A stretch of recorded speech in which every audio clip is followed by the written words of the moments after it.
안녕하십니까. 인사드리겠습니다. 오늘 한우산업발전간담회를 진행하게 된 전국한우협회 유통사업국 서영석 국장입니다.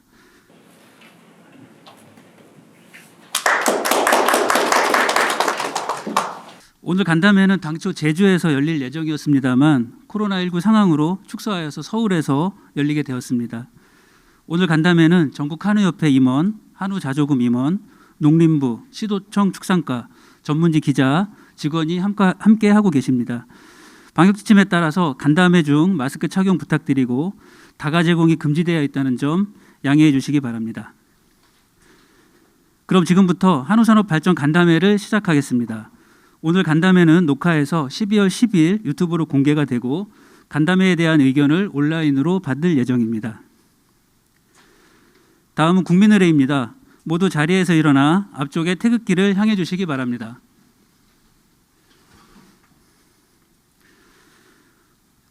국기에 대한 경례.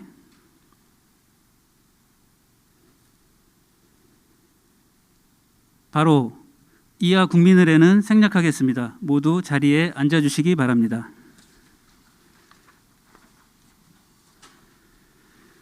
다음은 오늘 한우산업발전간담회에 참석해 주신 분들을 소개해 드리겠습니다. 먼저 전국한우협회 중앙회 임원을 소개해 드리겠습니다. 전국한우협회 김삼주 회장님 참석하셨습니다. 한양수 부회장님 참석하셨습니다. 이희대 부회장님 참석하셨습니다. 도지회장님을 소개해 드리겠습니다. 충북도지회 이종범 지회장님 참석하셨습니다. 대전 세종 충남도지회 이규옥 지회장님 참석하셨습니다. 전북도지회 정윤섭 지회장님 참석하셨습니다. 광주 전남도지회 김재영 지회장님 참석하셨습니다. 한우자조금 의장님을 겸직하고 계신 울산시지회 정인철 지회장님 참석하셨습니다. 제주도지회 고기정 지회장님 참석하셨습니다. 중앙에 이사신 부산 경남도지회 안은달 부지회장님 참석하셨습니다. 다음은 한우자조금 관리위원회 임원을 소개해 드리겠습니다. 한우자조금 관리위원회 민경천 위원장님 참석하셨습니다.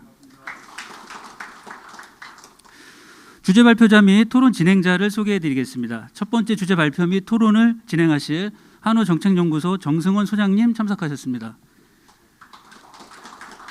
첫 번째 주제 토론에 참여하실 농림축산식품부 축산환경자원과의 오재엽 사무관님 참석하셨습니다. 두 번째 주제 첫 번째 발표자이신 경상대학교 전상군 교수님 참석하셨습니다. 두 번째 주제 두 번째 발표자이신 농림축산식품부 축산경영과 김정수 사무관님 참석하셨습니다. 두 번째 주제 토론을 진행하실 강원대학교 이병호 교수님 참석하셨습니다. 교수님은 자조금 관리위원을 겸직하고 계십니다.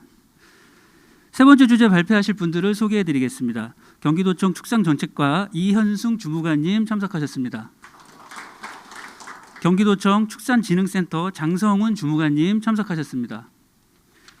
강원도청 축산과 이정훈 주무관님 참석하셨습니다. 충북도청 축수산과 박성규 주무관님 참석하셨습니다. 충남도청 축산과 백명기 주무관님 참석하셨습니다. 제주도청 축산정책과 양원종 팀장님 참석하셨습니다.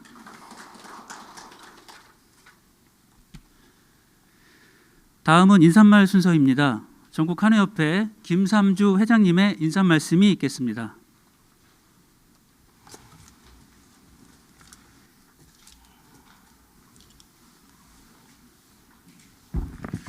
예, 안녕하십니까. 한우산업 지도자 여러분, 그리고 농식품부와 지자체 축산 담당자 여러분, 반갑습니다. 전국한우협회장 김삼주입니다. 어느새 2021년 신축년 서해의 달력이 마지막 장이 남았습니다. 매서운 추위와 함께 코로나19로 사회적 거리가 다시 재조정되는 등 혼란스러운 상황이 계속되고 있습니다. 그 가운데 오늘은 위해 어려운 발걸음 해주신 모든 분들께 진심으로 감사드립니다. 2021년 신축년 서해를 마감하면서 올해는 한우산업의 건강한 미래를 위해 함께 고민하고 토의하는 시간이 꼭 필요하다고 생각되어 한우산업 발전 간담회를 축소하여 개최하게 되었습니다. 한우산업은 현재 국민적 관심과 사랑으로 잘 버텨가고 있지만 앞으로의 상황은 그리 녹록지 않습니다. 한우 사육두수는 340만 두 단군 이래 최대의 사육두수를 경신하고 있습니다. 잘 아시겠지만 한우 가격 변동은 이미 서서히 시작되고 있습니다. 게다가 국제 곡물 가격 상승과 해상 운송 비용 상승 등으로 사료값과 기타 부자재 값이 크게 오르고 있습니다. 경영비와 관련된 비용은 모두 상승하고 있는데 앞으로 한우 가격의 하락이 우려된다는 게 전문가들의 일치된 목소리입니다. 또한 먼 미래의 이야기일 것만 같았던 기후위기가 당장 오늘의 문제가 되고 있습니다.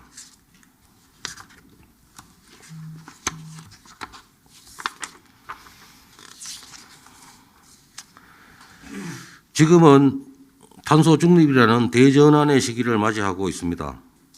협회는 탄소 중립대책위원회를 출범시키고 선제적으로 적극 대응하고 있습니다. 기후위기와 탄소 중립과 같은 세계적 흐름 속에서 축산 환경에 대한 규제는 더욱 심화될 걸로 우려되고 있습니다. 한우산업의 부정적인 관측이 적지 않은 가운데 체급 청탁금지법 개정이 국회에서 가시화되고 있는 부분은 참 다행입니다. 각종 규제를 합리적으로 해결하고 한우산업의 만년지기를 세우기 위해선 이른바 한우산업안정법 제정이 절실합니다. 정부와 지자체가 한우산업 안정과 번영을 위한 동력을 만들고 정책의 일관성을 담보하기 위한 인프라를 구축하려는 것입니다. 한우산업은 대한민국 문화 그 자체입니다. 한우는 대한민국의 발전과 함께 우리 곁에서 여러 모습으로 그 역할과 기능이 변천해 왔습니다. 우리가 함께 지켜나가야 할 대한민국 고유 문화유산임을 잊지 않아야 되겠습니다. 아무쪼록 오늘 모인 민관 거버넌스가 상호 소통으로 한우산업의 현실에 문제를 진단하고 한우산업의 밝은 미래를 위해 심도 있는 논의가 교환되던 뜻깊은 시간이 되길 바랍니다. 다시 한번 한우산업 발전 간담회에 참석해 주신 여러분께 감사드리며 앞으로도 농축산업의 발전과 한우산업의 지속 가능성을 위해 관심과 사랑으로 큰 역할을 해 주시기를 부탁드립니다. 예, 감사합니다. 네, 좋은 말씀해 주신 김삼주 회장님께 큰 박수 부탁드리겠습니다. 감사드립니다. 한우자조금관리위원회의 민견청 위원장님의 인사 말씀을 듣도록 하겠습니다. 예, 반갑습니다. 그리고 멀리서 이렇게 한우 발전 간담회에 참여해 주신 우리 그 도의 실질적인 그 한우 산업의 가장 그 역할을 하신 우리 도의 과장님, 주무관님이 담당 그 우리 주무관님들이 다 오신 것 같아요. 정말 진심으로 감사를 드리고요. 지금의 도에서 보면 가장 어려운 시기입니다. 예산과의 전쟁이 지금 한 것 같아요. 저희 쪽도 보니까 축산 예산에 어떻게 지금 반영을 시킬까를 고민하고 있으신데 이런 중대한 그런 임에도 불구하고 한우 발전 간담회에 참석해 주신 것을 진심으로 축하드립니다. 예, 정부는 이미 예산이 어느 정도 다 반영됐지만 지자체는 지금 예산과의 전쟁이 붙은 것 같습니다. 그럼에도 불구하고 찾아주셔서 정말 고맙고요. 우리 또 도지회장님들이나 관계자 여러분께도 진심으로 이런 자리를 위해서 한우 농가들의 대변자 역할을 제대로 해야 되는 것 아니냐는 저는 생각을 갖고 있고, 물론 지금 학계에서 다 이렇게 우리 교수님들이 나오셨습니다. 교수님들의 생각에 따라서 정책이 변화가 많이 있습니다. 올바른 정책을 갈 수 있도록 우리 교수님께서 항상 지도 편달 부탁드립니다. 한우 산업은 녹록치 않죠. 환경, 규제. 첫째가 환경 규제죠. 사료값 오르고 이런 것은 우리 농가의 세계적인 물류난은 어쩔 수 없다고 생각하더라도 대한민국에 맞는 환경이 돼야 된다고 저는 줄기차게 외쳐왔습니다. 네덜란드나 호주나 캐나다나 넓은 땅에서 사육하면 저희 나라도 좋겠죠. 그러나 환경 규제는 대부분이 보면 외국의 사례를 많이 들어 있습니다. 그래서 토론회 할 때도 항상 그런 이야기를 하면서, 그러면 1000평의 사육농가와 1평의 사육 땅을 가지는 농가와 어떻게 그 규제가 똑같을 수가 있느냐. 물론 밀도의 차이에서 섬세한 변화가 되겠죠. 그래서 오늘 우리 오재엽 주무관님, 그런 부분에서 아무리 정부 정책이 변하더라도 우리 축산 농가를 바라보면서 환경 규제라든가 이런 걸 좀 완화해 줬으면 좋겠고요. 저는 오늘 이 토론회가 또 이제 우리 축산 쪽에서 보면은 현재 모든 예산과 법과 규정을 맡아서 혼자 하고 계신 우리 주무관님이 여기 또 사무관님이 여기 계십니다. 어쨌든 간에 이들 두 분의 생각에 따라서 축산이 예산이고 축산 환경이고 축산이 변화가 있다고 저는 생각을 합니다. 차관들이나 농림부 장관은 정책적으로 보면 지나가는 형태고요. 이 두 분에게 우려한 복수해서 우리 한우 산업을 조금 잘 좀 이끌어 주시라는 박수 좀 쳐주시기 바랍니다. 농림부에 우리 저희들 말 한 자리보다는 이분들 두 분들 생각이 가장 큰 핵심적이 아니겠습니까? 또 이제 도로 내려가면 우리 도의 축산을 담당하고 있는 우리 주무관님들 생각이 저는 막 어떻게 되냐에 따라서 도가 발전한 거라고 생각합니다. 이러한 환경 속에서 참 코로나 매우 어렵죠. 어려운 환경 속에서도 이렇게 또 이런 자리를 마련하는 한우협회 김삼주 회장님 또 고생했다는 말씀과 함께 앞으로 어떻게 될 것이냐에 따라서는 여러 시군 지부장님이나 도지회장님들이 다 생각은 같고 농림부 생각도 같을 것이고 저희들 생각도 같을 겁니다. 그러나 한우 산업은 녹록지 않는 것은 분명한 현실이고요. 이거를 어떻게 극복할 것인가를 생각하셔야 될 거라고 생각하고, 저희 자조금의 목적이 보면 농가가 피땀을 해서 어렵게 해서 내주신 돈으로 이런 사업들을 하고 있습니다. 저희 자조금이 가장 긍정적인 목적은 소비라고 생각을 합니다. 자조금은 농가 교육이라든가 이런 것도 좋지만 한우 알림이로서, 한우 지킴이로서 소비자에게 어떻게 했으면 우리가 한우 소비를 전 국민에게 100g씩 더 드실 수 있게끔 할 건가를 저는 생각을 하고 또 그렇게 하겠습니다. 그래야 한우 가격이 안정화가 되지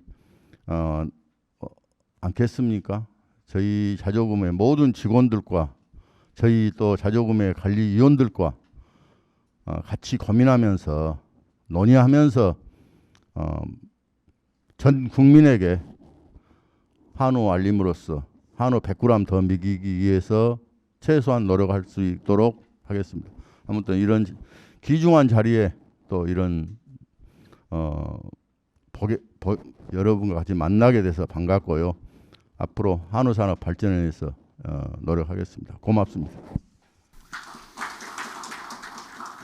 네, 좋은 말씀 감사합니다. 다음은 오늘 한우산업 발전 간담회의 일정을 말씀드리겠습니다. 배부해드린 간담회 자료 앞쪽 일정표를 참고해 주시면 되겠습니다. 첫 번째 주제로 축산 환경과 탄소 중립에 대해서 한우정책연구소의 정성훈 소장님의 주제 발표 및 토론 진행이 있겠습니다. 잠시 휴식을 가진 이후에 두 번째 주제 한우산업 안정화 방안에 대해서 경상대학교 전상권 교수님 그리고 농림부의 김정수 사무관님의 주제 발표에 이어서 강원대학교 이병호 교수님의 토론 진행이 있겠습니다.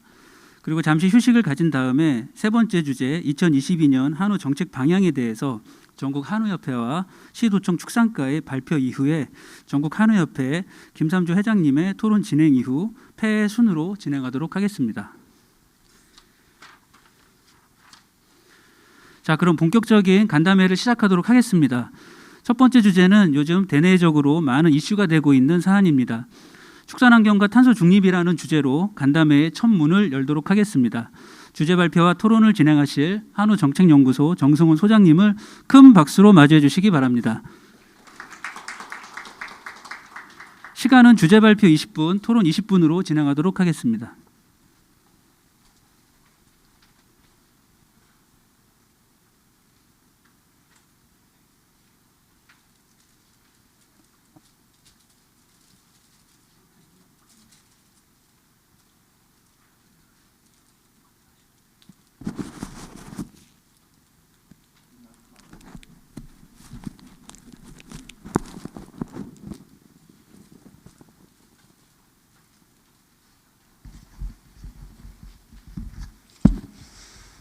예.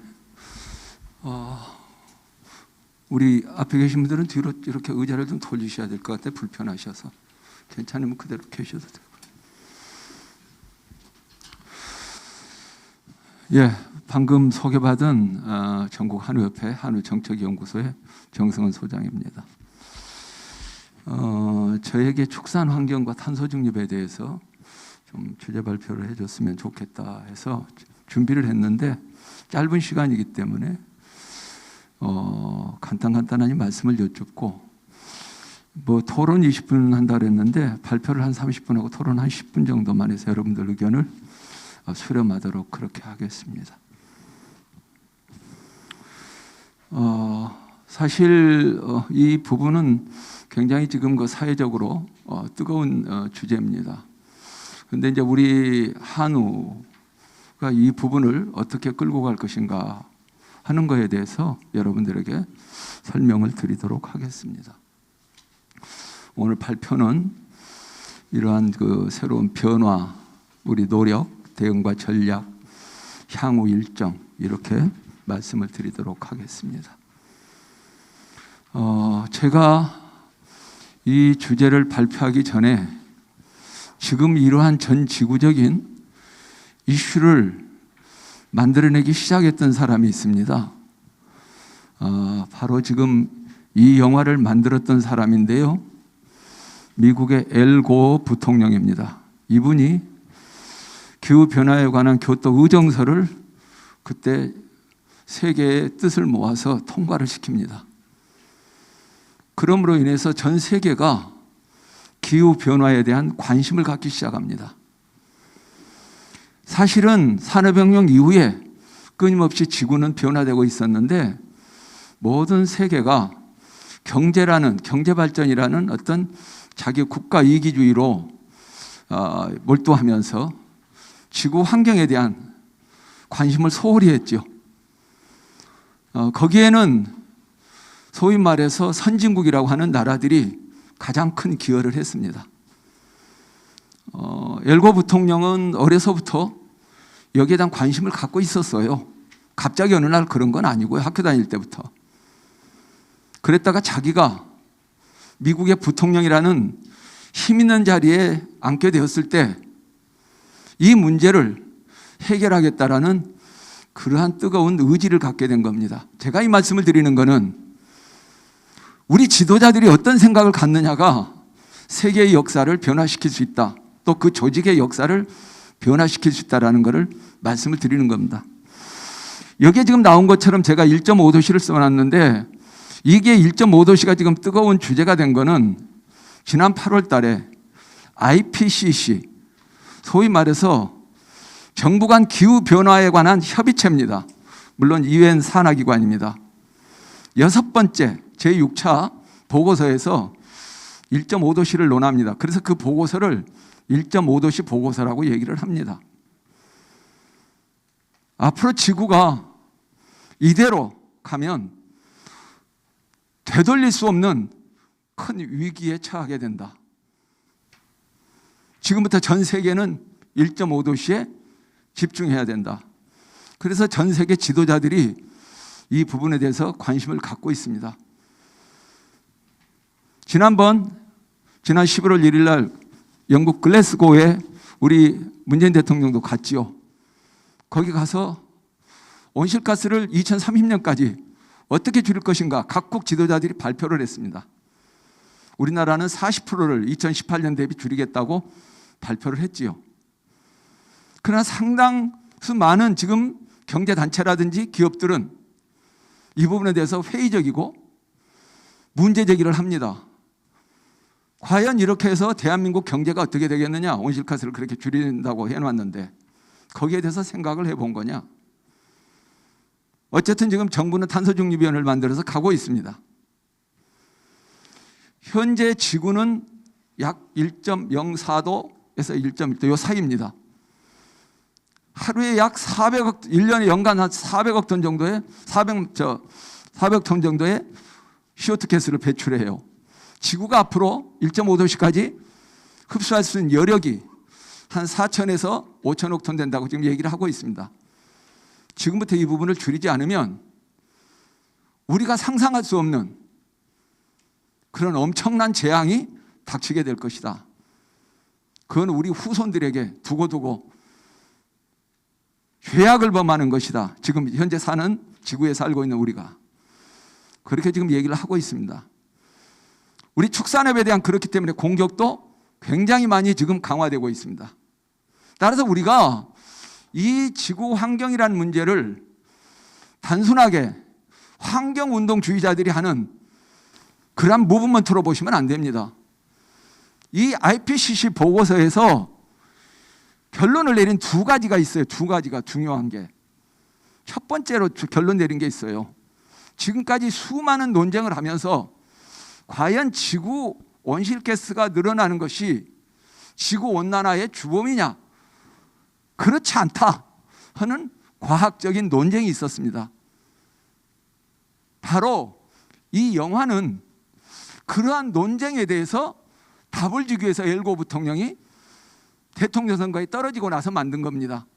그리고 이 영화를 통해서 노벨상을 받습니다. 엘고 부통령은. 근데요, 이 영화를 만들었을 때 미국의 에너지 기업들이 무지무지마지 공격을 했습니다. 이 영화를. 거짓말이고 가짜 뉴스라고. 왜? 그들은 에너지를 팔아야 되잖아요. 에너지 기업들은. 이걸 규제를 하면 에너지 사용량이 줄어야 된다는 얘기가 되죠. 수없이 그때부터 논쟁이 있어 왔는데 이번 IPCC 6차 보고서에서 결론을 내린 거예요. 뭐에 의해서? 물리 과학적 기반 위에서 결론을 내린 거예요. 그거는 논쟁의 여지가 없다. 분명히 지구온난화의 주범은 온실가스고 온실가스를 배출하는 주범은 사람이다. 소가 아니고. 그 결론입니다. 그게 굉장히 중요한 첫 번째 결론이 IPCC 1.5도시 보고서에. 두 번째가 바로 앞으로 1.5도까지 2030년까지 올라가지 않도록 관리를 해야 된다. 전 세계가.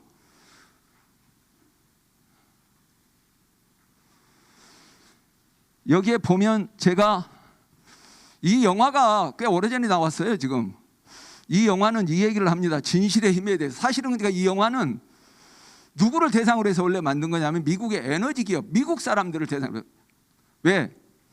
세계에서 가장 많은 온실가스를 배출하는 나라가 미국이니까.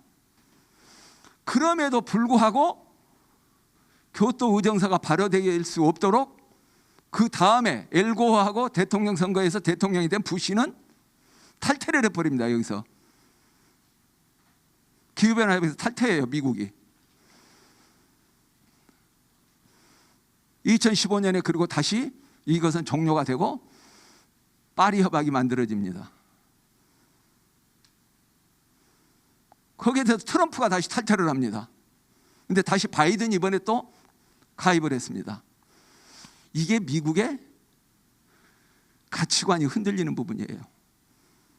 도덕적이지 않아요, 미국이. 그래서 사실 엘고어는 이 영화를 만든 거예요, 부시하고. 대통령 선거에서 떨어지고 나서. 진실의 힘이라고 그래서. 그러면서 엘고어 부통령이 그 영화에 사용한 스틸컷입니다. 우리는 역사에 대해서 쉽게 잊어버리거나 의도적으로 무감각해지려고 하는 그러한 못된 습성이 있다.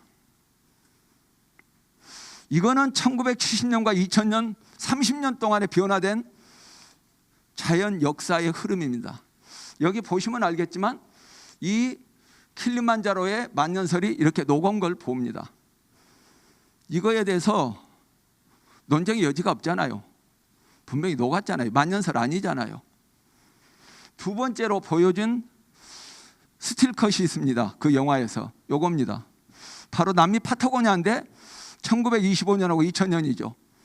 75년이라는 긴 세월이 흘렀습니다. 이 동안에. 제가 드리고 싶은 말씀은 이런 거예요.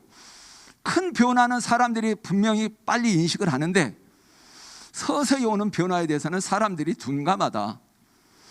전 세계가 지금 코로나19에 대해서는 무지무지 많은 예산을 쓰고 각 국가 지도자들이 관심을 갖고 지금 하고 있습니다. 왜요? 막바로 죽어나가니까, 감염되면. 만일에 이것으로 인해서 매일 사람이 죽어나가면 전 세계 지도자들이 관심을 가질 거예요, 쉽게. 근데 이 부분은 서서히 온다는 거죠. 서서히. 아까 우리 김상조 회장님이나 또 민경천 위원장님도 말씀을 하셨어요. 우리 한우에 대해서 어떻게 해야 될 건가? 지도자는 변화에 대해서 민감해야 됩니다. 작은 변화도 놓치면 안 됩니다. 바로 이분이 엘고어 부통령이죠. 2004년에 부시하고 대통령 선거에서 떨어졌죠. 국민한테 표는 더 많이 얻었지만 떨어졌어요. 그런데 부시가 탈퇴했어요. 그리고 바로 교토 그 기후변화 해박에서.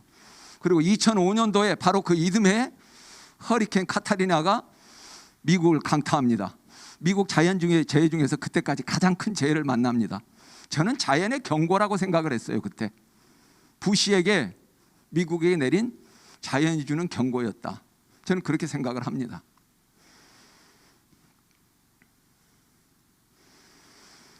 이거는 2011년 3월 11일 오후 2시 46분 일본 후쿠시마입니다. 늘 우리는 이와 같은 쓰나미를 만날 수 있다라는 과학적인 우리는 지식을 갖고 있어요. 그럼에도 불구하고 설마 우리에게는 오지 않겠지 하는 그러한 아니한 생각을 갖고 회피하고자 하는 그러한 도망적 사고 습관이 있다 이거죠. 안 보려고 그래요. 좋지 않은 거는. 지도자는 그러한 문제에 대해서 정면으로 대응할 수 있어야 된다. 우리 지금 현재 한우협회 안에 정책연구소가 한우 탄소 중립 대책위원회를 지금 만들어서 가동을 하고 있습니다. 우리 한우 탄소 중립 대책위원회에서 그동안 발표했던 내용과 그런 것들을 종합해서 여러분들에게 지금부터 간단하게 좀 말씀을 드리고자 합니다. 축산 환경의 이 변화 부분에서 특별히 우리는 코로나 부분을 굉장히 관심 깊게 봅니다. 포스트 코로나, 위드 코로나. 특징 두 가지가 이렇게 제시되어 있습니다. 하나는 첫 번째 특징은 굉장히 빨리 세계적으로 이런 부분들이 움직여지고 있다. 여기에서 중요한 것 두 가지. 식량 안보의 중요성과 적정한 국내 생산 유지가 반드시 필요하다. 우리는 지금 코로나를 통해서 이 교훈을 얻고 있습니다. 코로나는 단순히 바이러스성 질병으로 우리 생명만 빼앗는 게 아니에요. 우리 몸에 들어와서 생명도 빼앗지만 실제로 이것으로 인해서 이와 같이 또 다른 문제를 야기시킨다. 굉장히 중요하죠. 두 번째는 굉장히 사회적으로 많이 지금도 우리도 마찬가지입니다만 제주도에 살려다가 못했어요. 지금 만남이 어려워진다. 그러니까 결국은 비대면의 생산과 유통 소비가 증가할 수밖에 없다. 이러한 새로운 사회적 트렌드를 우리는 코로나를 통해서 축산 분야에 어떻게 변화될 것인가를 인식해야 한다. 이렇게 생각을 합니다. 그러면 탄소 중립 아까 말씀드렸어요. 2050년까지 탄소 중립을 얘기했는데 2030년까지는 지금 현재 유엔은 얘기합니다. 뭐라고 얘기를 하냐면 2030년까지 지금보다 탄소 배출량을 50%를 줄여야 된다고 얘기를 하고 있습니다. 우리나라 이번에 40% 얘기했습니다. 그래서 지금 우리나라에 이 기후 관련한 시민단체나 일부 또 정치인들은 50%까지 줄여야 된다고 얘기를 하고 있습니다. 과연 무엇이 먼저일까? 기후 변화에 우리가 국제적인 책임 있는 행동이 중요할까? 아니면은 우리 국가, 우리 국민 경제가 망가지지 않도록 적정한 탄소 관리가 중요할까? 여기에 대한 숙제가 있습니다. 정부의 고민이죠. 마치 지금 코로나에 대해서 우리가 규제를 강화하면 경제가 죽고 규제를 좀 완화하면 그만큼 확진자가 늘어나서 또 고민이고 양면성을 갖고 있는 거죠. 현재는 이런 문제뿐만 아니라 축산 분야에 대해서 지금 사회적으로 부정적으로 외부에 대한 어떤 용인 자체가 굉장히 떨어졌어요. 그러니까 옛날에는 축산에서 갖고 가고 있는 부정적 인식 자체를 웬만큼 그래도 사회가 수용을 했는데 지금은 우리 축산 분야에 대해서 그런 환경에 대한 오염 기여에 대해서 용인을 안 한단 말이죠. 그건 여기 지자체 공무원들도 와 계시지만 지자체도 마찬가지고 주민들도 마찬가지입니다. 심지어는 우리 비축산 농민들까지도 여기에는 동의를 하고 있습니다. 이러한 사회적 변화를 우리는 인식을 해야 된다. 그렇다면 앞으로 이러한 여러 가지 국내외적인 위기 상황 속에서 과연 강제로 사육 규모를 줄이거나 축산을 구조조정을 하려고 하는 이러한 부분이 가능할까요? 일부는 그런 생각도 갖고 있습니다. 그러나 그거는 제가 봤을 때는 그렇게 쉬운 길은 아니다. 그렇다면 우리는 이런 상황에서 어디로 가야 될까 하는 걸 진지하게 고민을 해봐야 된다. 또 하나입니다. 최근에 등장한 게 전통 단백질 모방식품입니다. 이거는 앞에하고 연결되어 있어요. 근데 사람들은 이걸 잘 모르더라고요. 이게 갑자기 국제적인 트렌드로 나온 걸로 생각을 해요. 소위 말해서 여러 가지 배양육이라든지 대체육이라든지 이걸 지금 국제적인 트렌드로 오해하는 분들이 있더라고요. 국제적인 트렌드가 아닙니다. 제가 방금 말씀드린 그 앞에 것에 연결해가지고 국제적인 자본 기업이 새로운 시장을 만드는 그런 과정입니다. 이게 국제적인 식품 자본 기업 내지는 국제적인 자본이 어떻게 하면 자기들의 새로운 자본 투자 방향을 찾을 것인가. 그런데 이게 기후변화와 맞물려 가지고 아주 좋은 먹이로 등장한 거예요. 이게 현재요. 어마어마하게 투자하고 있습니다. 세계적으로. 에티커니 같은 회사는 세계적인 컨설팅 회사는 얘기합니다. 앞으로 2040년이 되면 대체육이 기존 축산물의 25%, 배양육이 기존 축산의 35% 축산물의 총 60%를 잠식에 들어갈 것이다. 이렇게 얘기를 합니다. 그 얘기를 우리 축산인들이나 이쪽에서는 그렇게 무겁게 생각을 안 해요. 이것도. 왜요? 내가 아까 말씀드렸죠. 우리의 감각 인식 자체가 급격하고 커다란 변화에 대해서는 적극적 반응을 하는데 긴 시간에 걸쳐서 조금씩 변화되어야 하는 것은 별로 반응을 잘 안 한다. 여기 보시면 지금 대체육 시장이 2015년에 36억부터 시작해서 매년 3억, 2억, 3억, 4억 한 3, 4억 내에서 늘고 있어요. 지금 해봐야 2023년 예상해봐야 60억. 그건 뭐 2배도 안 돼요. 그러니까 생각하는 거예요. 그것쯤이야. 우리 어떤 전통적인 축산물 얘들이 어떻게 치고 먹어? 이렇게 생각을 하세요. 그렇지 않을 거라는 게 문제죠. 그래서 이러한 지금 여러 가지 문제점을 고려해서 우리 한우협회가 먼저 한우탄소 중립 대책위원회를 구성을 했습니다. 그래서 2030년까지 온실가스를 20 내지 30% 감축하고 2050년까지는 한우탄소 중립 실현을 하겠다. 적극적인 의지를 가지고 여기에 대한 사료라든지 축분 처리 기술을 모색하자. 그래서 여기에 대한 전문가들과 함께 지금 대책위원회를 구성해서 로드맵을 만들고 있습니다. 전문가는 산관학으로 이렇게 구성을 하고 있습니다. 1개월 단위로 지금 회의를 하고 있고요. 지금 지난번 회의했던 모습이고요. 그래서 정부는 이런 생각을 해요. 이것과 관련해 가지고 이건 정부의 생각입니다.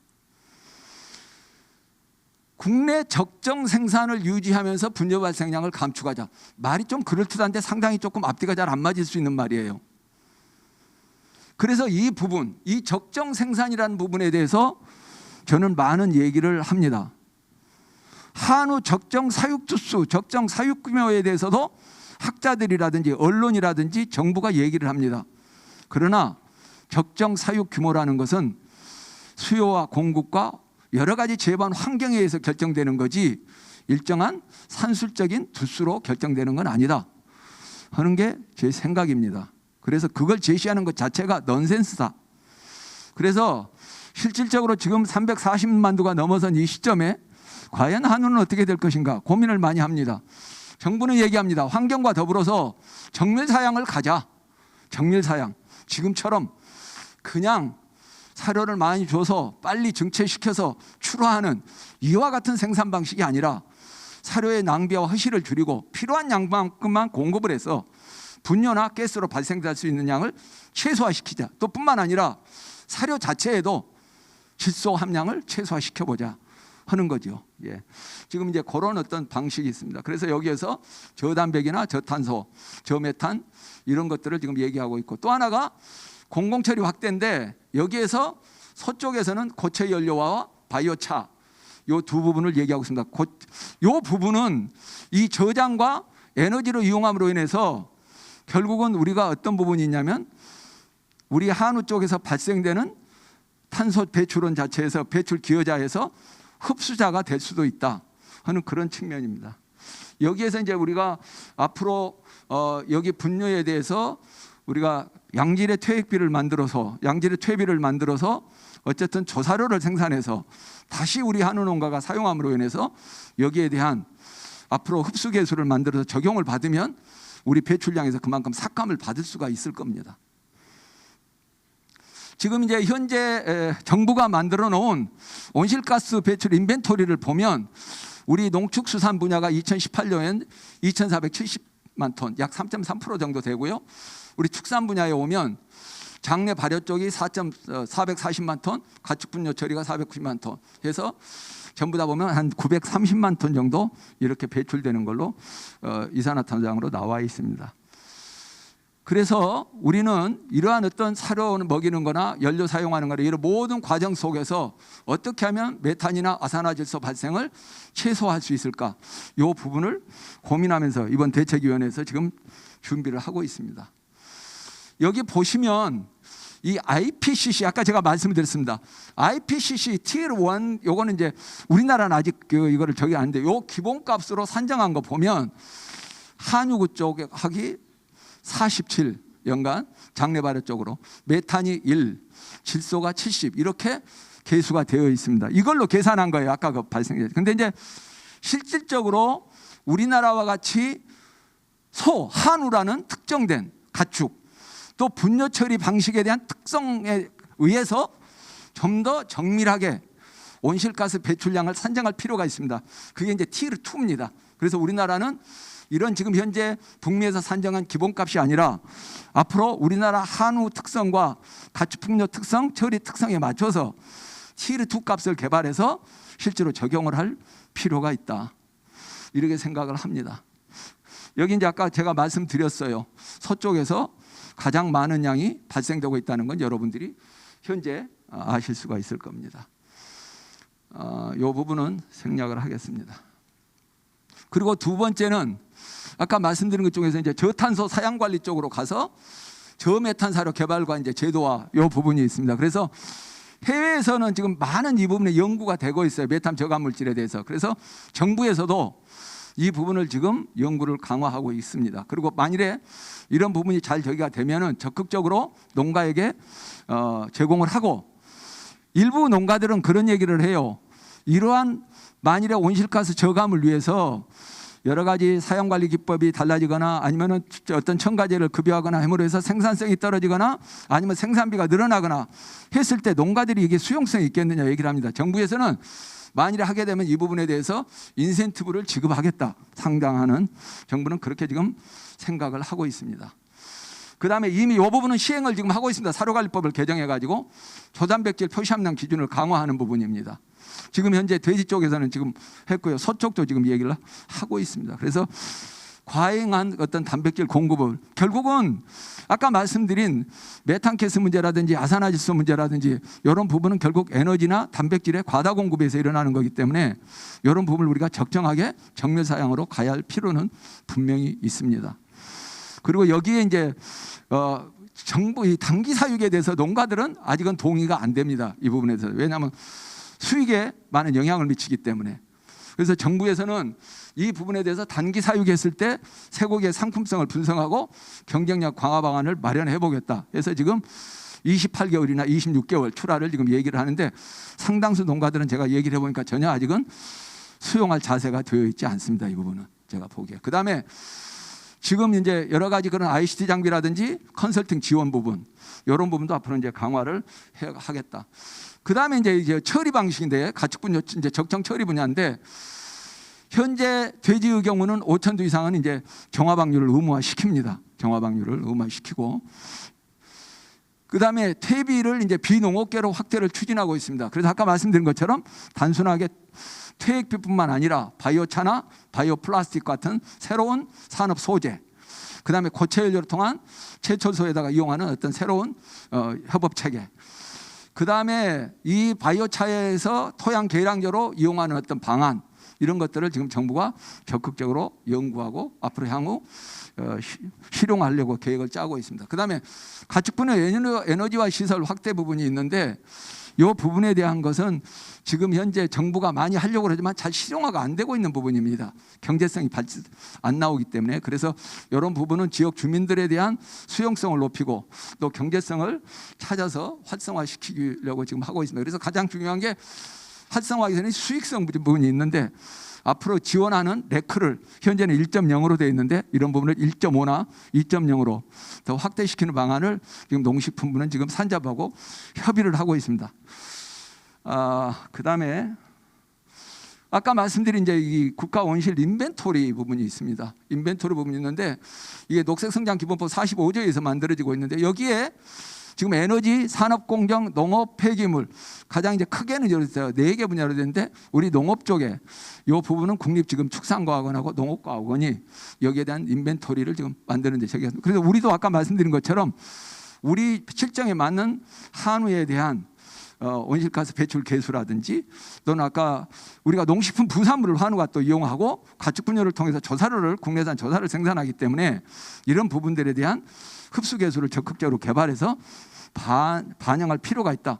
그렇게 되면 환경부가 국제적인 방법에 의해서 이 부분을 수용을 해주면 한우 농가 입장에서는 앞으로 탄소세 문제라든지 여러 가지 부분을 굉장히 조금은 유리한 부분이 있을 수 있다.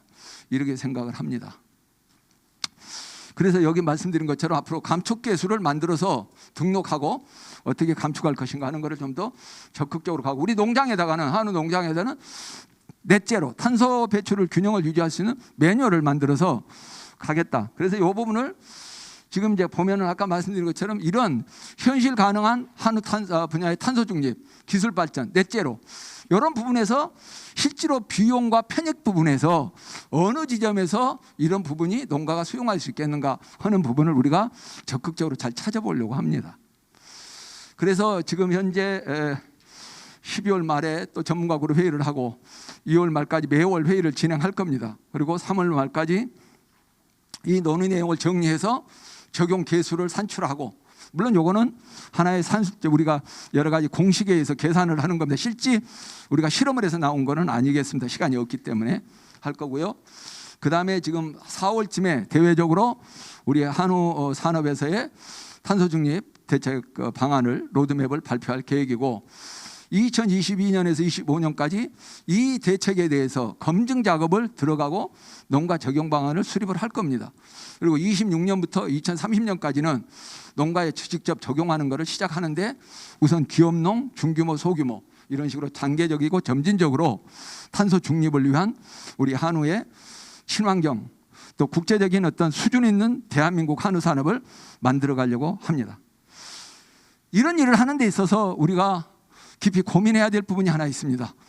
나 하나쯤이야, 아까도 말씀드렸습니다. 괜찮겠지, 뭐 설마 이런 것보다도 작은 것에 우리가 좀 더 관심을 기울이는 한우 산업의 지도자와 또 우리 정책 관련된 공무원들의 마음이 모아져서 우리 소비자들에게 전달될 것이고, 그랬을 때 대한민국 한우 산업은 분명히 더 발전적으로 나갈 것이다. 내년 3월이면 미국 한미 FTA 체결된 지 만 10년이 되는 해입니다. 그동안 10년 동안 한미 FTA가 체결되고 우리는 많은 변화를 겪었어요. 그 한미 FTA가 체결 전에는 우리 자급률이 거의 50% 정도 됐어요. 지금 30%대로 떨어졌습니다. 농가 수는요 16만이 넘었어요. 지금 8만 9천, 거의 뭐 한 8만 농가가 줄었어요. 지금 농가만큼, 현재 있는 농가만큼 줄었어요. 지금 그 10년 동안에 어마어마한 변화가 된 겁니다. 그런데 사육 두수는 그 당시 260만 두였는데 지금 340만 두가 돼 있어요. 이게 무엇을 의미하는가? 우리는 맨날 이런 얘기를 해요. 우리 자신을 보기보다는 항상 상대방을 먼저 얘기를 많이 해요. 그게 아닙니다. 나도 알고 상대방도 알았을 때 우리는 전쟁에서 이길 수 있어요. 손자병법에 나오는 가장 기본적인 얘기입니다. 지피 지키면 백전백승이다.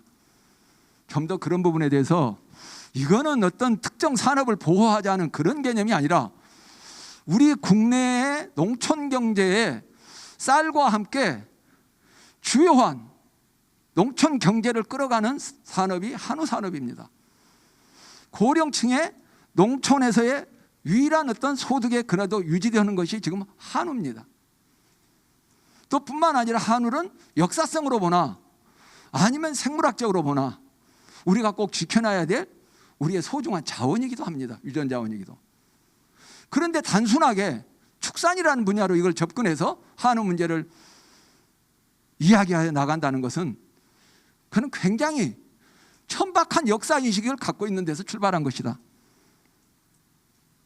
한우 산업이 어떤 산업인지에 대한 좀 더 깨어있는 각성이 필요한 시기다. 우리 한우 산업 지도자도 마찬가지고 한우 산업 관련된 공무원들도 마찬가지다. 적어도 내가 한우 산업 관련해서 뭔가 정책을 만들고 다른 사람들을 지도하는 위치에 있다면 이런 역사적 소명의식은 있어야 되지 않겠느냐. 아까 예일고가 중고등학교 다니면서 왜 지구는 더워질까? 내가 언젠가 힘이 있는 자리에 앉게 되면 이 문제를 해결하는 데 꼭 기여하겠다. 그렇게 결심을 하고 그는 부통령이 되었을 때 세계 기후변화 협약 교토 의정서를 만든 겁니다. 지도자는 폼으로 앉아있는 자리가 아니라는 거죠. 우리가 그런 부분에 대한 각성이 필요한 시기다 이렇게 봅니다. 제가 지금 최근 들어와서 굉장히 요 며칠 동안 2주 동안 필이 꽂혀 있는 노래입니다. 마지막으로 이 음악을 조용히 한번 감상해 보시면서 나는 지금까지 내 삶에서 또는 한우 산업 관련해서 일을 하면서 이것쯤이야, 이건 작은 거니까 하고 소홀히 해본 적은 없는가? 또 한우 관련해 가지고 소규모 농가들이니까 이건 무시해도 된다 해가지고 문전박대한 적은 없는가? 한번 생각해보는 그런 시간이 됐으면 좋겠습니다. 예, 음악 부탁 틀어주세요.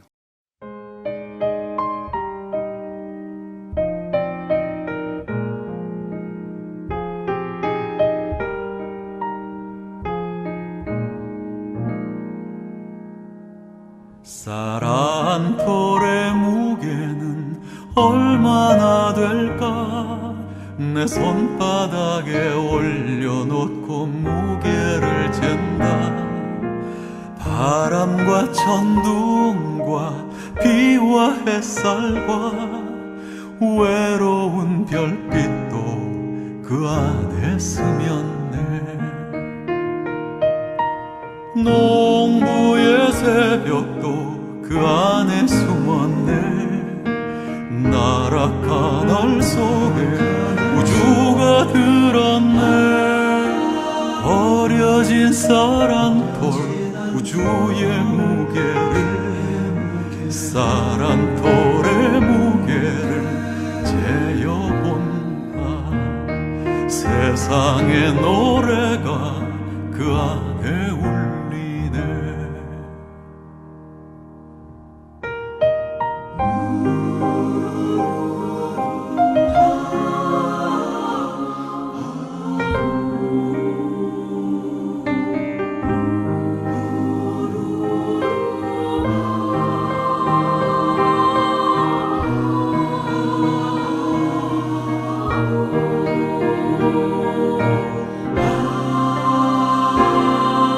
쌀한 톨의 무게는 생명의 무게, 쌀한 톨의 무게는 평화의 무게, 쌀한 톨의 무게는 농부의 무게, 쌀한 톨의 무게는 세월의 무게, 쌀한 톨의 무게는 생명의 무게, 쌀한 톨의 무게는 평화의 무게, 쌀한 톨의 무게는 농부의 무게, 쌀한 톨의 무게는 세월의 무게, 쌀한 톨의 무게는 생명의 무게, 쌀한 톨의 무게는 평화의 무게, 쌀한 톨의 무게는 농부의 무게, 쌀한 톨의 무게는 세월의 무게, 쌀한 톨의 무게는 세월의 꺼주세요. 제가 이번에 그 발표된 노래인데 이걸 들으면서 저 자신을 많이 돌아봤어요. 내가 작은 것이라고 무시하고 또 작은 것이라고 그래서 소홀히 한 적은 없었는가. 쌀 한 톨의 무게는 약 0.03g 정도 됩니다. 사실 어려서부터 시골에서 자랐기 때문에 할아버지 할머니께서 쌀 한 톨도 소중하게 여기셨고, 길거리 가시다가 벼 이삭 떨어져 있으면 손에다 싸가지고 오셨고 하는 그런 시대를 분명히 살았음에도 불구하고 한 5, 60년이 지나면서 이 부분에 대해서 다 망각해 버렸구나. 쌀 한 톨 안에 들어있는 생명의 무게, 농부의 무게, 평화의 무게, 정말 그런 어떤 무게감을 내가 0.03g이지만 느낄 수 있는 과연 그 감각이나 내가 갖고 있는 것인가 하는 그런 거에 대한 반성이었습니다. 오늘 우리 한우 산업 발전에 대한 이야기를 논의하는 12월의 마지막 자리입니다. 아무쪼록 여기 앉아있는 우리 한우 산업 지도자나 또 우리 각 정책을 또 입안하고 시행하고 있는 우리 공무원 여러분, 그리고 언론기관에서 오신 우리 언론인 여러분, 쌀 한 톨의 무게를 우리 황소 무게로 하면 몇 배 정도 될까요? 어마어마한 그 무게를 우리는 감당하고 있는 거죠. 그 속에는 역사가 담겨 있고 생명이 담겨 있고 농부가 담겨 있고 꿈이 담겨 있고 세월이 담겨 있는 것이죠. 한우를 조금 더 우리가 색다른 관점에서 바라보고 한우를 세계의 산업으로 한우 산업을 만들어갈 수 있었으면 좋겠다 하는 바람을 가지고 제 발표를 마칩니다. 고맙습니다.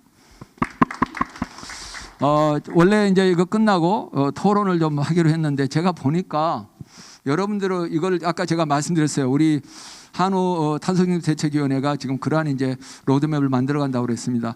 혹시 우리 이제 우리 그 위원회에 다양한 분들이 계시지만 오늘 여기 참석하신 분들 중에 혹시 의견을 주실 분 있으면 의견 주시면 우리 위원회가 좀 더 참고해서 반영하도록 하겠습니다. 한 2분 정도만 의견을 받도록 하겠습니다. 예, 말씀해 주시죠. 우리 공무원도 괜찮고요. 기자분도 괜찮고요. 아니면 우리 지도자분도 괜찮습니다. 말씀해 주시죠. 없으면 여러분들의 의견이 고스란히 잘 담겨 있다고 생각하려고 합니다. 어떤 없으신가요? 네, 말씀하시죠. 예. 우리 이병호 교수님. 예. 예, 다른 분들이 말씀을 안 하시기 때문에 한 가지 좀 저도 궁금해서 말씀드리면, 사실 지금 소장님 발표를 듣고 저부터도 또 여러 농가나 지도자분들도 충분히 이성적으로는 공감을 할 겁니다. 여기에 뭐 이의 제기할 사람은 없는데, 현실적으로 이 팍팍한 경영 환경 속에서 작은 또 이 규모를 꾸려가는 입장에서 이거를 현실적으로 어떻게 농가 입장에서는 수용하고 실천해야 되는가, 그것이 이렇게 딱 와닿지 않는 부분이 있을 겁니다. 그래서 차후에 위원회에서 이제 연구를 하실 때 또 다음 발표 기회가 있다면은 예를 들어서 구미의 선진국들은 축산 대국이지만 방목 기반이 굉장히 탄탄합니다. 어떻게 보면 탄소 중립을 실현하기에 좋은 여건을 갖고 있는데, 한국이나 일본이나 이런 나라들은 영세 규모이면서 방목 기반이 굉장히 취약한 그런 그 형태입니다. 그러면 그런 방목 기반이 취약한 영세 규모에서는 탄소 중립을 이 어떤 그 비육 농가들이 어떻게 실현하는 것이 조금 더 피부에 와닿고 실천하기에 쉽게 농가들이 좀 접근할 수 있겠는가, 이런 부분이 좀 제시가 되면은 좋겠다. 물론 이제 지금 준비하고 있는지 모르겠지만 이제 몰라서 아무도 말씀 안 하시길래 제가 말씀.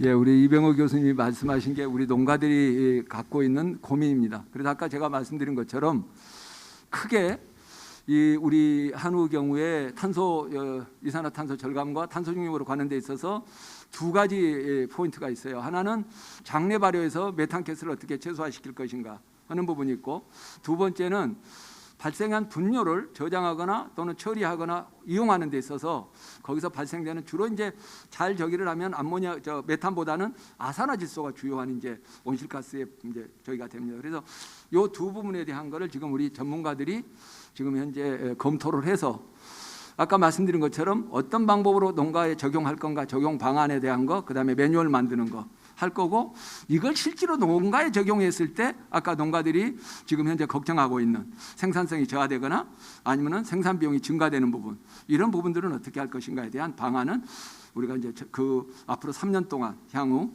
그 부분을 좀 더 깊이 고민하고 2026년부터 농가에 적용할 때는 이 부분에 대한 확실한 방안이 제시되면서 적용해 나가게 될 것이다. 그러니까 지금부터 농가들은 걱정할 필요는 없다, 이렇게 말씀드리고 싶습니다.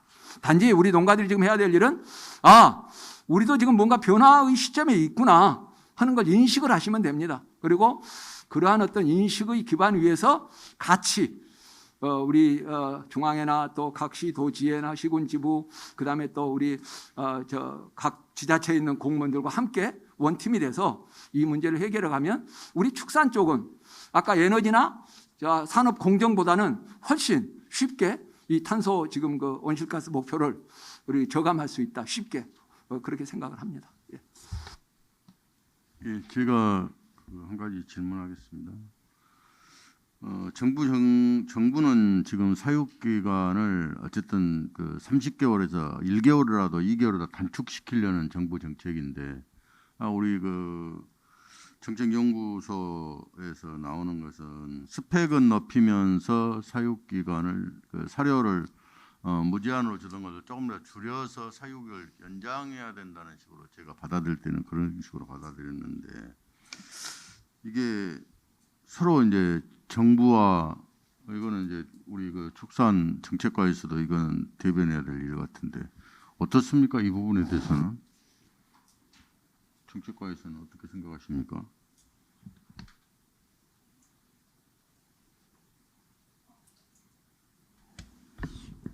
제가 그 말씀까지는 잘 인지를 못했고, 그러니까 뭐 무제한 급여를 해야 된다, 뭐 그런 뜻이기보다는 우리 소장님께서 말씀하셨던 거는 예. 지금까지 우리 농가가 10kg 줬던 것을 스펙을 사료 스펙을 높이고 7kg나 8kg 가지고도 예. 일정 기간 내에 탄소를 좀 줄일 수 있지 않느냐고 지금 저를 이야기를 아, 하셨거든요. 예. 농림부에서는 25개월, 26개월의 적정 사육 기간을 줄이자 이렇게 지금 이야기를 하지 않았습니까? 네. 연구를 지금 연구 영역이 들어갔고 이 부분에 대치되는 부분에서는 어떻게 생각하시는지. 그 말씀하신 거는 아마 저기 그 사육 기간을 직접적으로 말씀하신 건 아닌 것 같고, 말하자면 어떤 똑같은 사료를 말하자면 어떤 좀 기능을 강화한 사료를 적게 주어서 농가들에게는 뭐 경영비도 절감을 하고 그러면서 저기 탄소 중립 그러한 목적도 좀 달성하자, 그런 취지로 말씀을 하신 것 같습니다. 그래서 저희들이 얘기하고 있는 뭐 소사육 기간을 좀 단축을 한다든지 방식을 좀 개선하자라는 거는 어찌 보면 서로 좀 참고할 만한 서로 보완적인 뭐 그렇게 또 생각될 수도 있는 그런 상황 같습니다. 예.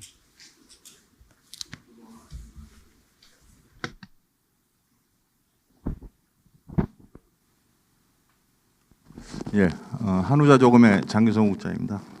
요번에 지방을 쭉 달아다니면서 좀 느꼈던 거기 때문에 말씀드리겠습니다. 두 가지입니다.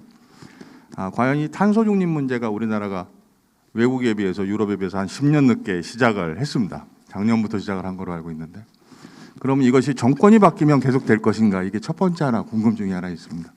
계속 그러면 지금 이렇게 벌어지고 있는 일이 미국이 바이든이 들어오면서 중국을 압박하기 위한 유럽과의 손을 잡은 게 아니냐라는 얘기도 있습니다. 이게 첫 번째고요. 두 번째는 탄소의 문제에서 축산업이 중요하지만은 한우보다는 되려 타축종들, 낙농 그리고 돼지가 더 심각한 거로 알고 있습니다. 단지 한우는 자원의 문제, 분뇨에서야만 좀 이유가 크고 뭐 메탄, 뭐 방출 이런 데 얘기가 있지만 절대적 사육 두수가 그렇게 많지 않기 때문에 영향은 크지 않을 것이다 이렇게 얘기들이 나옵니다. 근데 왜 한우에서 탄소 중립을 계속 얘기하는지 이것을 농가가 설명하면 제가 설명을 못 하겠더라고요. 그래서 우리가 직접적으로 나서서 탄소 중립을 앞장서 나가는 이유가 뭔지 이 두 가지를 좀 여쭙고 싶습니다. 예. 제가 아까도 말씀을 드렸는데 이 부분은 한우가 이걸 왜 앞장서야 되느냐?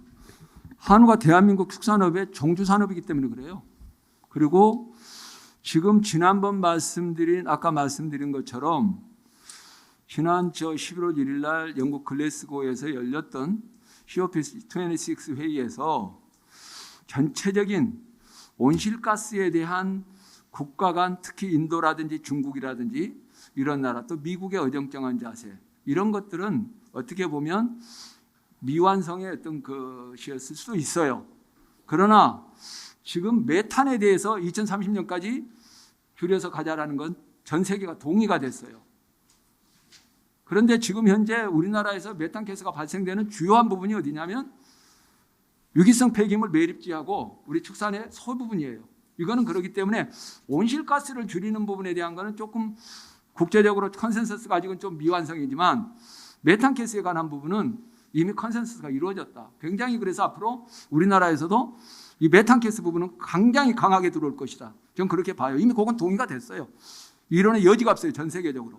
그래서 옛날에는 우리가 이런 얘기 했어요. 전체 우리나라 온실가스 발생되고 있는 인벤토리에 해봐야 우리 축산해봐야 전체적으로 해서 뭐 2% 내외밖에 안 되는 데서 총량적 개념에서 우리 그 부분을 접근을 했어요. 근데 지금은 이제 그런 총량적 개념이 아니라 온실가스의 특정 그 대상 물질에 대한 얘기예요. 메탄에 대해서. 그래서 이 부분에 대한 것은 우리가 지금 선제적으로 대응하면서 준비하지 않으면 우리 농가들이 굉장히 당황할 수 있다. 그러니까 준비해야죠. 그래서 이거를 갖다가 왜 우리가 지금 이걸 하느냐라고 얘기하는 것보다는 우리가 지금부터 이것을 어떻게 할 것인가 얘기하는 것이 더 합리적이고 훨씬 더 바람직한 논의다. 저는 그렇게 생각을 합니다.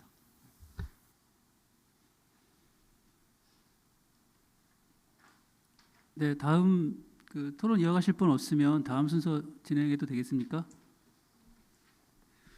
예, 첫 번째 주제가 모두 관심이 많은 환경 문제라서 그런지 열띤 토론이 된 것 같습니다. 주제 발표와 토론에 수고해 주신 정승훈 소장님께 다시 한번 큰 박수 부탁드리겠습니다. 네, 감사합니다. 잠시 10분간 휴식을 하신 후에 지금 시간이 2시 5분입니다. 2시 15분부터 다음 신수어를 이어가도록 하겠습니다. 잠시 10분간 휴식하고 2시 15분부터 진행하도록 하겠습니다.